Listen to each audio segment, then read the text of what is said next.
Folks, how y'all doing? I want to thank you for coming in tonight. We're going to be able to talk about anything, no scripts, no nothing. So we're going to be kind of informal. I do want to say one thing. For those of you who do follow the blog or the website, I did get the first concepts in yesterday, and I'm going to tell you, there's going to be a lot of bells and whistles on this new website, and all the team investigations, all the archive, Phantoms of Monsters radio, everything's going to be on that website. So, it's not going to be just going to the blog and reading a blog. It's going to be a lot of other stuff. It's going to take a while to get myself in order, to get it going the way I want it to go. But it is what it is. So, hey, tonight, anything you want to talk about related to Phantoms of Monsters or, paranormal, cryptids, the phenomena, anything. I do want to say one thing. I did send out a press release. Well, I did. I'm working with, I signed an agreement today with Jersey Shore Entertainment to where Phantoms of Monsters is going to be a strategic partner in production of a new series. And it's going to be based on my work. But it's going to be a lot of different things too. And in fact, early on, we're going to be doing some celebrity stuff, celebrity hauntings, celebrity mysteries, and other stuff as well. So, but I think it's an opportunity to get everything out further. So, yeah. So if you got any questions, put them in caps, put them up there. Kevin will get them over to me, and we can talk. Now, some of you do know I've been involved with the this case that Dave Scott and Tim James have been working on out in British Columbia. And it's at the Flight 21 crash site, which actually occurred back in 1965. It's the only or the biggest unsolved death case in Canadian history. A bomb was put on the plane and it blew up, and 52 people lost their lives. And the location itself has all the debris still there, but there's been a lot of weird stuff going on there. And if you go over to Spaced Out Radio and watch the videos that Dave and Tim have been producing, uh, you get a good gist of what's going on. I did a show Monday night with them, and we talked the whole 2 hours about some of the things that have been going on there. And this next video that's going to be put out within a matter of days is going to be pretty hairy from what I'm understanding, because a lot happened. They were there on the summer solstice, and the activity was just mind blowing. And I haven't seen it or heard it yet, but from what Dave and Tim told me, it's pretty bizarre. So Delise was in the chat, or Short Order Cook. You know her in the chat. She's my RV associate, but she was in the chat Monday night, and she got involved with the conversation. Brett was in there as well. She got involved with the conversation. So we were discussing it. So yeah, it's really weird. So if you want to follow that, I think you'd be interested in it. So if you got questions, put them up there, and we'll go from there. Sir Wolf, hi Lon. On Dave's show, you said there may be a malevolent energy feeding off the dead at Crash 21 site. Could you perhaps elaborate and have your experienced that before at similar places? Yeah, I do. I think that's what's going on. And it's for those who have known about my investigation in Sioux City, Iowa.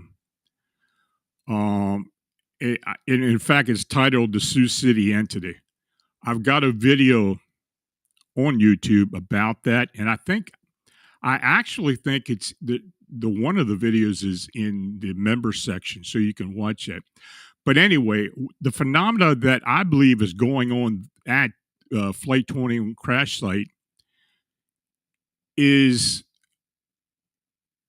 a spirit that is from the crash that's there, but being either harassed or being somehow manipulated by another malevolent spirit.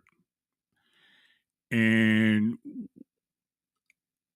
we talked about this on Monday. Now, I don't know if Dave feels that is what's going on, but let me tell you a bit about what had happened in Sioux City. Now, as some of you know or may not know, there was an airline crash at Sioux City Gateway years ago, and I forget the date. It was in the early 90s. But the clients were twins, Erlina and Sabrina, and they were living together with their children and their mother, very near the airport. In fact, it was just across the highway in a duplex development. Well, what happened was there were a lot of weird things. It was almost like poltergeist activity, but it was different, and it seemed to affect Sabrina the worst. In fact, I was with another group at that time working the case, and originally I hadn't even talked to them. The person who was ahead of the group had talked to them and got me involved. Didn't tell me anything that was going on. So we got onto Skype and did some conversation together with video and everything. And what I picked up as I was on there with them and saw, I mean, Sabrina's face was literally changing in front of us. It was so weird.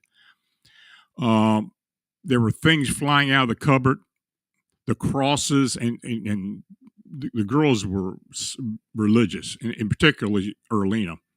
The crosses, the crucifixes hanging on the walls were literally turning upside down. They had a couple investigators come in there. They left. They couldn't handle it, and that's when they got a hold of us. So we got involved with it, but the team I was with, for whatever reason, they didn't want to work on it anymore. There was kind of some tension there with me and them anyway. So I left the group and I decided to go full time with Sabrina and Erlina on this case. In this case, I worked this case overall almost 11 years, but most of it was within a 7-year period. What had happened was that when they were living down in Arlington, Texas, they had an incident happen at their grandmother's house where their aunt, who had been living with them as well, disappeared. And they never did figure out what happened to her. I did an RV. I suspected she was kidnapped by a few gentlemen who came to pick her up one night. Now, they knew about that, but her body was never found. It still hasn't been found. So it's an unsolved case in Arlington, Texas. But anyway, later on, they moved north. They actually moved into Omaha, Nebraska. Then they went across the river and moved into Missouri River and moved into Sioux City. So they moved in together with their mother. Their mother, while they were living there, and this is before I started working with them, had got dementia. But it was really bad, and she was being affected by this entity that was there. And I think this entity may have been brought in by them when they moved up there. But anyway, as time went on, there was a lot of activity going on. Nobody knew what it was. At first, it took me a while to figure out what was going on. But eventually, I did some RV work. I of course, RV'd the area around there. And eventually, and I didn't even know anything, I didn't even think about the crash. But as I did and this is what happened, the first time I talked to them on Skype, I asked them, is there an airport around there? Because I didn't know the city. And they said, yeah, there's a street. And then I said, was there a crash there? Or something, something major? And they got white as a ghost. It was a major crash here years ago, and a lot of people passed. So it turns out that a lot of the dead energy, a lot of the people who had passed were roaming up. And that housing development where they, with a lot of energy from the people who had passed during that crash. Fortunately, this entity that was attached to them from Texas was very malevolent. And in fact, I mean, it got to the point later that their children were being pulled out of bed. Things were moving off the walls. Things were coming out of the drawers and out of the cabinets. It was the heart of the whole house. Every time they took showers or went into the bathroom, they were getting scratches, 3 scratches, just like a claw mark on their backs. It was really getting bad. So, and it got so bad that they decided they were going to move after a couple of years. Now, their mother was really affected by this, and she later had to go into a nursing home. She couldn't handle it. Now, the interesting thing about that was that Sabrina was a nurse at the nursing home where her mother stayed at. So I was kind of keeping an eye on her too, because she seemed to still be affected by what was going on, even though she wasn't in the house anymore. But anyway, the twins, they eventually moved out. One went one way, one went the other. Erlina, the home she moved into, didn't have any activity. Everything was fine there. But Sabrina brought this attachment with her. And when they moved into this house out in the country, it was out of the city, there was a malevolent male energy that was causing issues as soon as they moved in there. Her and her boyfriend and her kids moved in together. And it eventually turned out that this male energy was the energy that came from Texas and was attached to Sabrina when they moved in. Now, the whole time at the original house, with all these these energies that came from the crash, they were feeding this malevolency. Just like you talk about shadow figures or shadow people, and with all the dysfunction going on because of the haunting and and the infestation, we literally had, well, I literally had to find a way to keep the energy of the passengers out of the home because this entity was getting stronger and stronger, feeding from their energy. So we stopped that. We literally took like 10 pounds of rock salt and put it all around the duplex. And it did help eventually. It took a couple of times, but it did help. And it minimized, but it was still there. We never could move it out. So, like I said, when they moved and Sabrina moved out into the country, this entity was attached and stayed with her. And when it got into that house, this house also had the spirit of a young woman and her daughter there. And when I communicated with her and the daughters, but to her event specifically, it turns out that they had passed in 1917 from the Spanish flu. But they were still attached to the house. They were still on this earth plane. They didn't really cause a whole lot of problems, but this malevolency just literally treated them like slaves. And this thing was getting stronger and stronger, and it was morphing. The kids, especially the girl who was 9 at the time, she was a beacon. I mean, she had abilities, and she was seeing all kinds of things. And I worked with her for years, and I explained to her what was going on and all. And she took it all very well. And in fact, she's actually a well-known psychic at this point now as an adult. But so I was kind of getting hit from all sides there, and their little boy and her brother, or Sabrina's son, he was seeing things and yelling monster, monster all the time. It was horrific, and it was causing him issues. But eventually, after doing a lot, and I tell you what, I had Erlina come over there and help Sabrina and her boyfriend and all of them. They were literally doing salt water washes inside of the home and outside, in a desperate attempt to try to minimize the energy there. And it took about 4 different times going in there and literally scrubbing this place down, up and down, upstairs, downstairs, into the basement, the whole 9 yards, until it eventually moved off.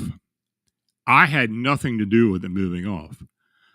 But, I have talked, you folks have heard me talk before about poltergeist activity, or particularly attachments and shadow people, where the dysfunction in a home or death or sickness or other things do cause these malevolencies to get stronger, and they feed off of that. Well, we tamped that down to the degree where it wasn't a problem anymore. They learned how to not respond to the hauntings and the activity and all the crazy stuff this thing was doing, and eventually it moved off. Now, the woman and the girl whose spirit were there, they stayed there. They refused to move on. I tried to move them on, but they wouldn't. It's a free will thing. You can't force these spirits to move to another level. So getting back to what's going on at Flight 21, I think that's what's going on here. I didn't really think of that at first, but I do believe now that be what's going on with that site. Now, Dave mentioned the other night that he heard a woman saying, help me," and it was it was very, and I don't know if it came out on the video or not. I mean, I know Tim's working on it to try to get the because he heard it as well. And as this woman's voice waned off, this malevolent voice, and this thing was cussing and carrying on, and it was obvious that this thing was enjoying tormenting who or whatever this was. And Dave was getting scared, and he admitted it. He was frightened. Uh, so that video is going to be coming out soon, and when it does, I'm going to be very interested in it. And I think Delise is going to be doing an RV as well with it. I'm going to try to do one. I've just been so busy, but we're going to try to figure out what's going on. I'm more than positive that they're going to hear those voices and other stuff in the future. This site, it's probably got as much energy as I've ever seen at a location. And Delise even said the same thing. And Delise has been doing this a long time. And she's very intuitive, very psychic, and she's probably the strongest psychic I've ever dealt with or ever worked with. So, yeah, so that's where we're at there. It's an interesting case. If you have a chance to go over to Spaced Out Radio and listen to the record of Monday night's show, you'll hear it from top to bottom. But it was very interesting. So I'll stop talking, and Sir Wolf's got a question. I think that's the next one. What do you think these entities are? Incarnate human spirits, jinn type, never human, human egregores created over time through evil energies, something else? I don't know what the malevolent energy is. Could it have been somebody who was on the plane? Sure. But I am almost positive the female voice came from someone who died on the plane. It's still there. So who knows? As to what this thing manifested into, this malevolency, it could have been something they could have been very evil in life. And a lot of times when people are just plain evil, it'll manifest in death. And I think that's what's going on here. Next question. Paranormalism Net. Nashville bomber Anthony Quinn Warner believed in lizard people, alien reptiles, and conspiracy theories about 5G technology. Those who knew him said he would often hunt for alien life forms. I kind of recall that, and I know it wasn't too long ago, of course, with 5G. There are some people that are affected by magnetic fields and radio energy, radio frequencies, and a lot. And in fact, I've worked with people who have had that. I had a woman who literally lived her life in a Faraday cage. She was in Alabama. It was a bizarre case, but she had somebody build this huge Faraday cage in her bedroom, and she literally spent most of her life there. I mean, for as long as I worked with her. So yeah, so it does affect some people different ways. Next question. Paranormalism Net. At Montgomery Bell State Park in Burns, Tennessee, he considered this to be a prime hunting ground for these creatures. Do you have any sighting reports from that area? I'll have to look. Specifically, I can't recall, but I will look.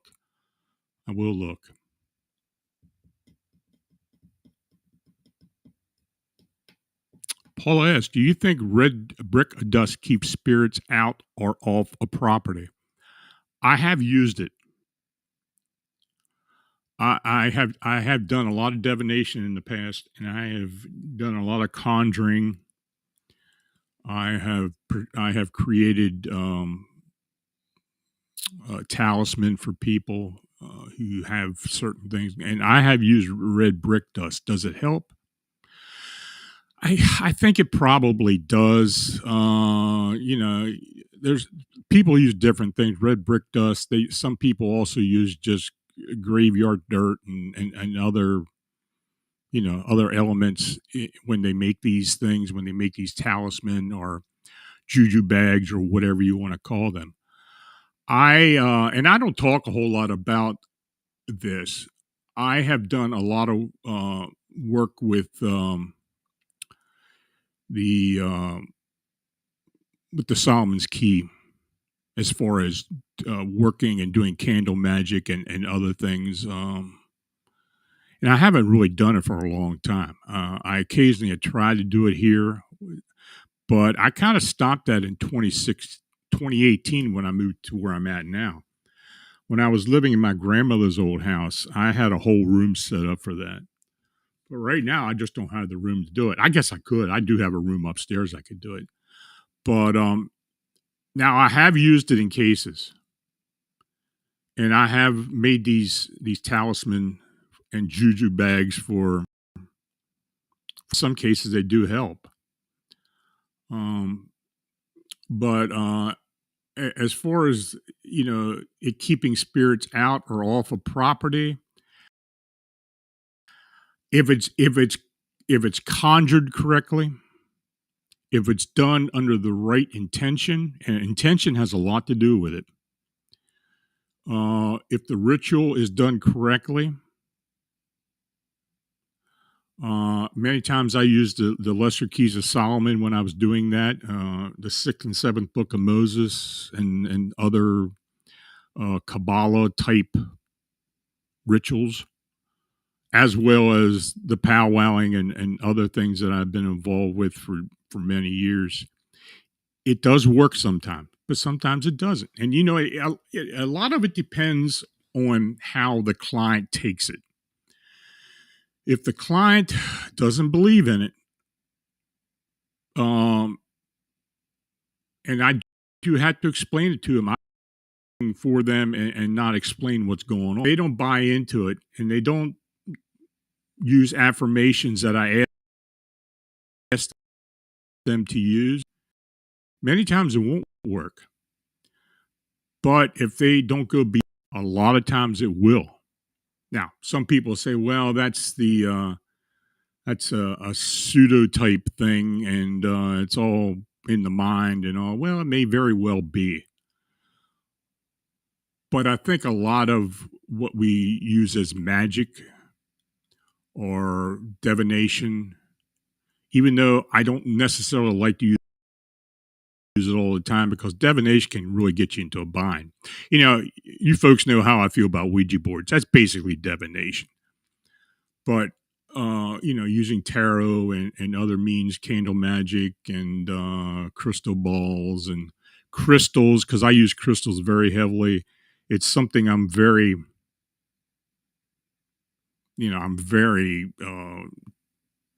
in tune to. So, but yeah, it's interesting how we got involved with this. But yeah, Paulus mentioned something about hoodoo before it was cool. Well, I did a lot of that too. I got involved with a case of a Bahamian woman whose grandmother was an Obe priestess, and when her grandmother passed, somebody had put a curse on her before she had passed. Though I don't know if it affected her or not, and caused her to pass away. But the granddaughter, it was transferred to the granddaughter, and she had a lot of problems. It was interesting because she lived in Littlestown, Pennsylvania, and it's one of the first cases I worked with when I moved back up to Pennsylvania. Because people that know the area, Littlestown is very near the Maryland line, but it's south of where I was living at Hanover at the time. but she had a real problem there, and that eventually went away. But it took a while. It took about a year. Okay, next question, Marla.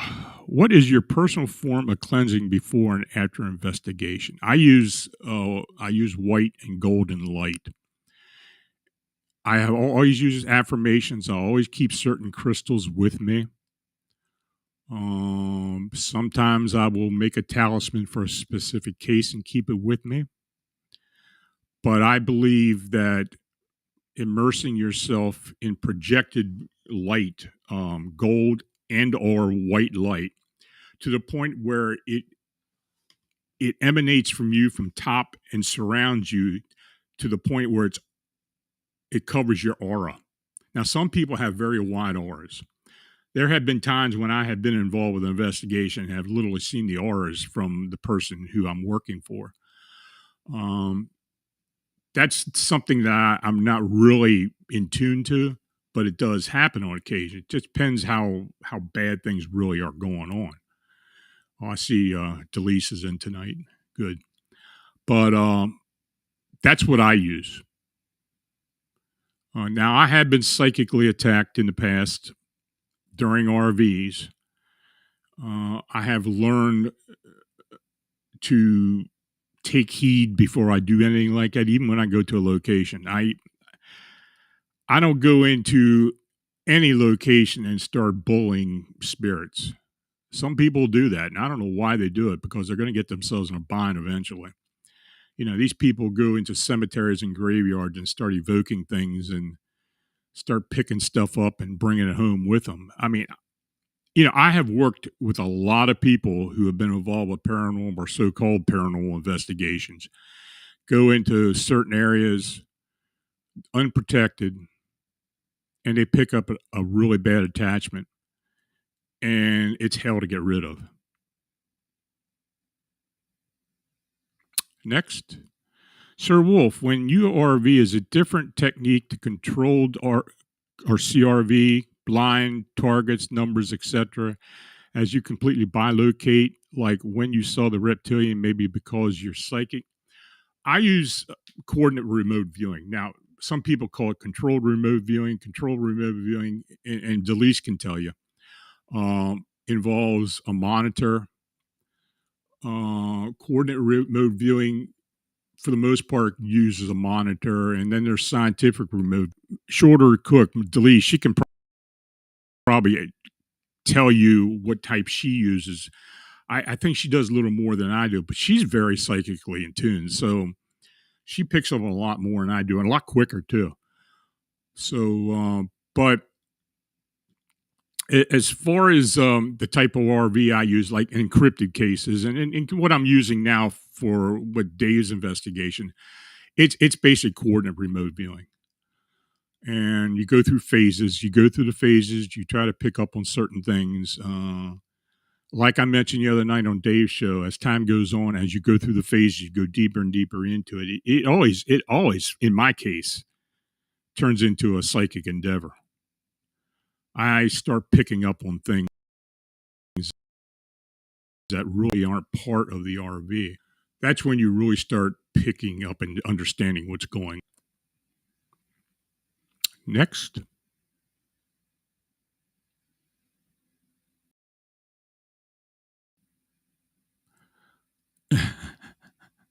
Paul S. Lon, I've used the Psalms too. I was hoodoo before. It was cool. Yeah, I don't normally use the Bible or Christian belief or any type of dogma.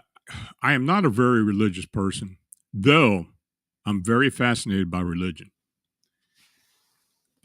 When you get involved with powwow, for those who know what it is, it's folk magic, but it's also conjuring and a few other things.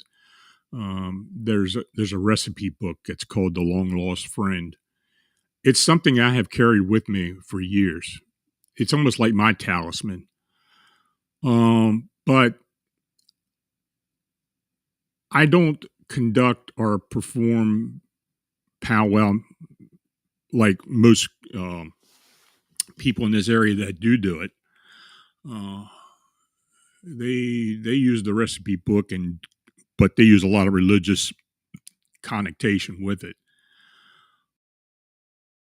I'm familiar with it. I was raised around it. I saw a lot of different things. I heard a lot of different things, but I just don't necessarily, use it as they do. Really, powwow is basically a healing magic, a folk magic. It's very similar to Appalachian folk magic, even though the powwow was a Germanic thing as opposed to the Appalachian folk magic, which was mostly Scottish and Irish. Yeah, Delise says controlled remote viewing, and I draw a lot. I get a lot of details sometimes. Sometimes, she does a lot of art. In fact, she did a case where she went into a location and did some psychic photography, which was really neat. Some of this, I mean, that wing being came out in that photograph. I still remember that, and that's been years ago. But yeah, it is what it is. But I have employed a lot of different things. I guess it depends on the case. But Delise has helped us a lot. I mean, I have asked her to help me in many cases before. Um, she got involved with that Yorktown hotel haunting, and she pinpointed who it was, what it was, and then we went in there and did the actual investigation, picked up on a lot of different things. I mean, Rissa and I just, you know, we were kind of astounded how right on that Delise was. So, not that it really surprised me because Delise is very good. Next.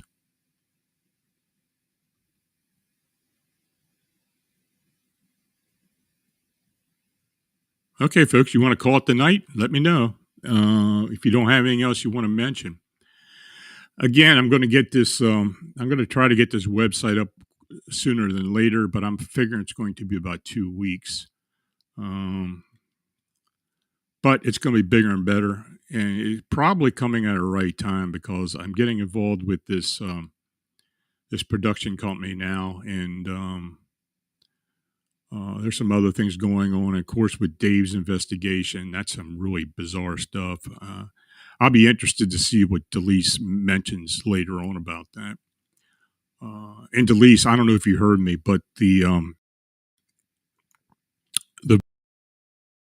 so I him today, and he said he got most of it done. Lisa, that wing being photo was amazing. I remember we were working with Butch was actually involved with that too. Yeah, what I'll do is I got it posted on the blog archive, so that'll be something I pull up, and maybe her and I can talk about that at some later date again. But that was fascinating, and that was done. Was that in Sydney? I know it was in I know it was in Australia on the East Coast, but I don't quite remember exactly where it was at. But yeah, anything else, folks?